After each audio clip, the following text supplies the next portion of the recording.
Do you have any other stories about animals? I do. Here's one. This in October of 2013, my partner, spouse, Kirsten, and I went to Peru.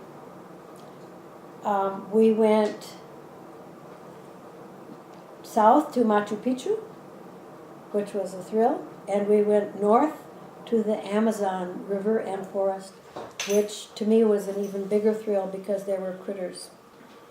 There were, for example, millipedes, about that long and about that wide, with little legs.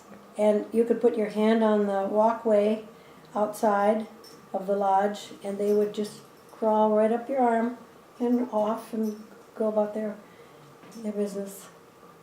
And there was a tapir, T-A-P-I-R, which is like a cross between a pig and an anteater, this big snout. He lived there, and he was bonded to the place. He had some ambulatory problem, which is why he ended up living there. And he just munched his way along the path day after day after day. That was very interesting. You didn't have to hire a guide to see something really cool. Well, we had a great guide who took us fishing one day. Actually, there are two stories, but this is the mini one. In this boat, he had two fishing poles that were just branches with string on them and a hook.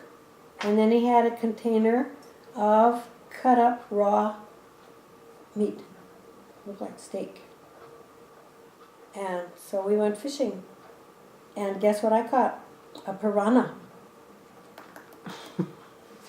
Didn't keep it though. But that was, he said, don't even put your finger in the water to test the water. That's how quick they are.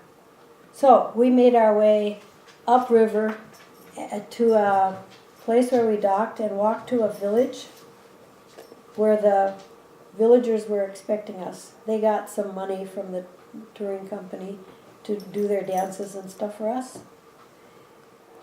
And Kirsten she competed with the men who did the blow dart thing. There was a post in the middle of the circle with the huts all the way around.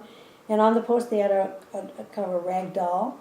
And the men take this dart, put it in the tube and go, and it would pierce this doll somewhere vital. And then Kirsten did it, and she did it.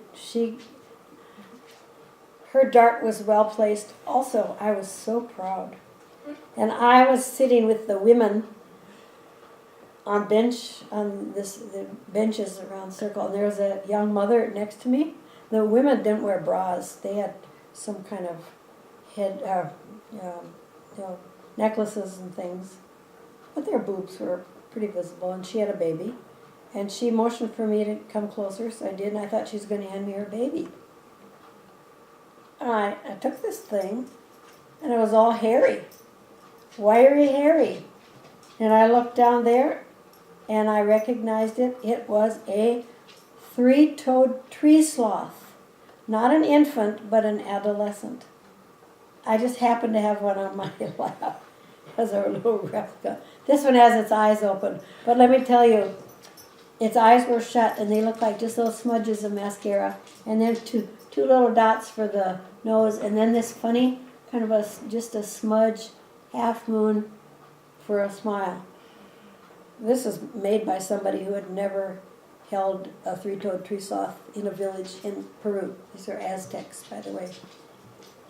Anyway, this little guy put his four limbs around me here and his hind limbs around me here, and he kept his eyes closed the whole time, and he clung to me so tightly, and I patted his wiry fur, and all of a sudden I felt something really warm on my tummy.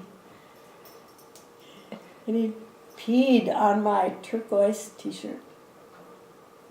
And I was very touched, actually. And I told Kirsten, oh, a souvenir. I'm never going to wash this t-shirt. Somehow it did fall into the laundry and got washed. So I just have the memory and a photo, which she took, and I hope it's still in my computer. And then a friend gave me this. This is a sweet little thing. That's the end of that story.